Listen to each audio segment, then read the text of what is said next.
Okay, don't worry, I'm not saying that this guy should be a top pick, maybe 6th overall to the Red Wings or whatever, because the title for this prospect is From Mannheim at the DEL, which is a phrase you might recognize because it is what Steve Yzerman said about Moritz Seider back in 2019.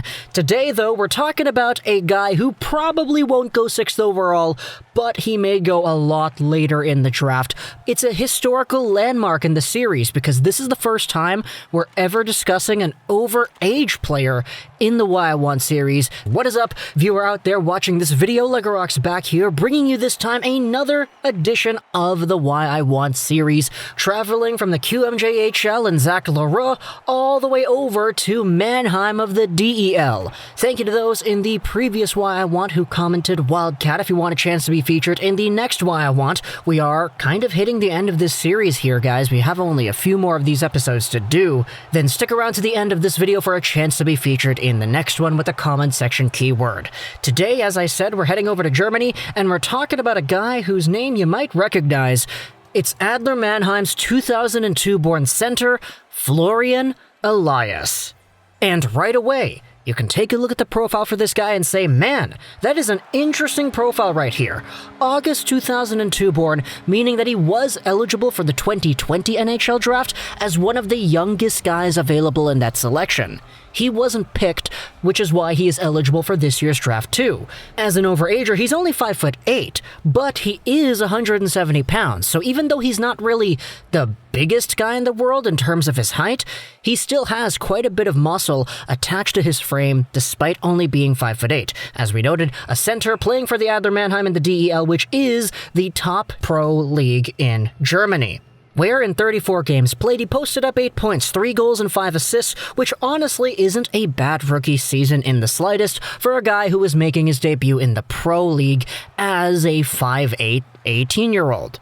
The reason you might actually recognize Elias, though, is because of what he did outside of the DEL. Suiting up for Team Germany at the World Juniors, he put up himself 9 points in 5 games played. 4 goals, 5 assists for 9 points, playing on a line with Stutzle and JJ Peterka. You might have recalled seeing this line go out there and absolutely terrorize opposing teams. As Stutzle and Peterka ended off the tournament with 10 points, Elias had 9. So this was a team that really relied on that top line at the World Juniors, and Elias, being the same age as Stutzle and Peterka, was the only one of the 3 that actually hadn't been drafted. Tim Stutzle, you might know this guy, he was drafted 3rd overall in 2020. Peterka was drafted 34th overall in 2020. Elias hadn't been picked. Now, it's easy to say, oh, you had a 3rd overall guy and a 34th overall guy playing with an undrafted player. This undrafted player should have been drafted maybe somewhere in the top 60, right? Because he was so good and he played so well with them.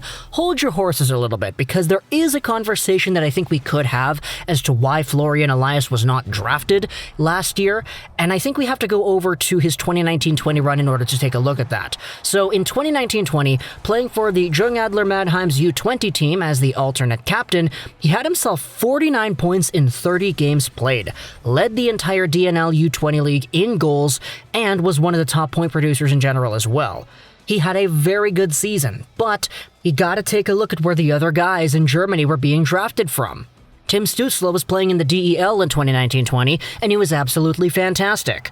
JJ Peterka was a 34th overall pick who had 11 points in 42 games in the DEL in 2019-20.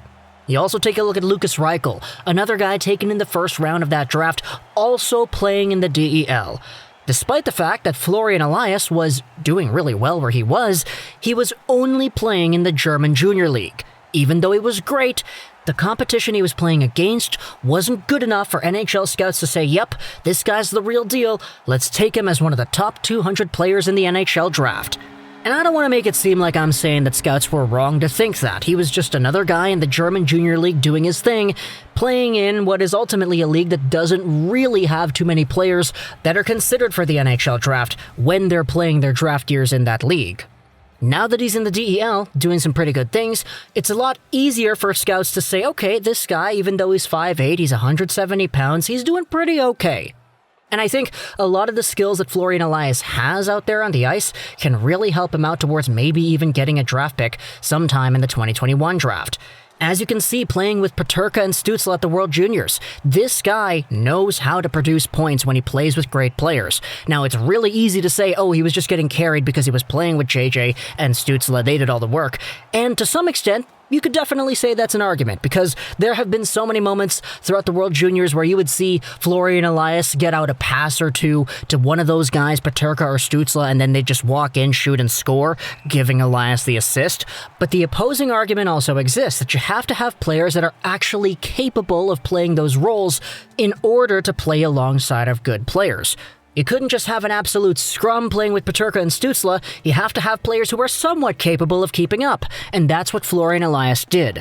Probably the most interesting part of his game, in my opinion, is his playmaking. There are so many highlights of him in the World Junior environment and at the DEL level, sending really long, cross-seam passes. In the World Juniors, he would find passes from the corner of the blue line, out in front to the opposite face-off circle, tape to tape right on the money. In the DEL, he would have some really nice passes from his own end out into the neutral zone to spring guys up on breakaways. He has a really interesting ability to just find guys, and he's really aware with where everything is out there on the ice. Here's a scouting report from Dobber Prospects, written before the World Juniors actually took place, talking about Florian Elias. This is written by Jeff Ray over here. Florian Elias is a highly intelligent player. His natural ability to process the game and anticipate needs makes him impactful in all three zones. Offensively, Elias is a hound. He circles around the offensive zone using his strong edges and low center of gravity to dart in and out of holes. He is relentless on the puck and eager to make hits and create turnovers. He sees the ice exceptionally well and displays creativity. His timing is an asset. He reads build-up and gets himself in the high-danger areas where he is often ready to pounce on loose pucks and bury goals. The rest of this talks about his skating and the playmaking. He uses mohawk turns to open himself up to the ice, surveys effectively and completes a high percentage of his passes. He creates chances for his wingers on the half wall and uses his defensemen well in the offensive zone. On the power play, he plays along the half wall on the left, often looping up high to receive passes and dive back down into play. It's actually really interesting talking about the high percentage of passes, because this was actually tracked at the World Juniors. Florian Elias was a very efficient passer, rarely missing on when he would send the puck over to his teammates. He's got this strange ability to just know what he needs to do, and even though he's only 5'8", he plays like a lot bigger of a guy, not afraid to go in the board battles, not afraid to be physical once in a while. He's just got that bulldog kind of mentality when you really need him to. He can also shoot a puck, as noted by his goal-scoring lead at the German Junior League last year. Now, sure, he didn't produce all too much in terms of that department this season, but come on, he's a guy, 18 years old, playing in the DEL for the first time. I know Peterka and Stutzle had a lot better numbers, but this is not a guy that you're going to draft with the 3rd overall pick or with 31st or whatever.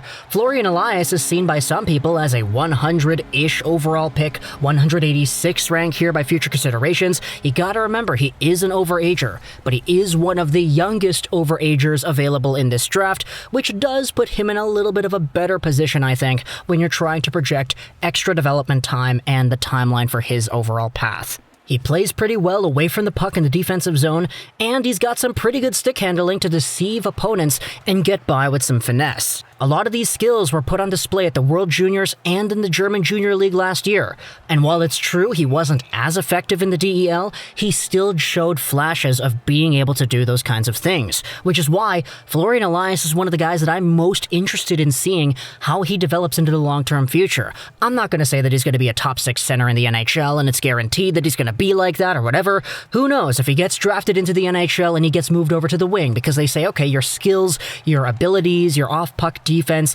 it's all pretty suited to the wing position instead, then hey, we'll see how exactly that goes down. But Florian Elias is one of the most interesting names in this draft. He is an overager who didn't really get the spotlight last year. That spotlight was really shined upon him hard at the World Juniors playing with Stutzle and Peterka, but now it's a question of where this guy's going to be drafted and where is he going to go. go. I think he maybe has a bottom 6 energy guy potential ceiling where he can go out there, maybe score a few points and play on the penalty kill, but that's just me. Talk to me in the comments what you think about Florian Elias. If you made it to the end of this video, then comment in the comment section below, American Eagle, because yeah, he's a superhero in the Marvel Universe, and we're still doing the superhero thing, so that's our comment section keyword. But talk to me in the comments what you think about Florian Elias, his profile, the prospect, and where you think he should go in the draft. I hope you enjoyed this video. Rosen 99, and bye.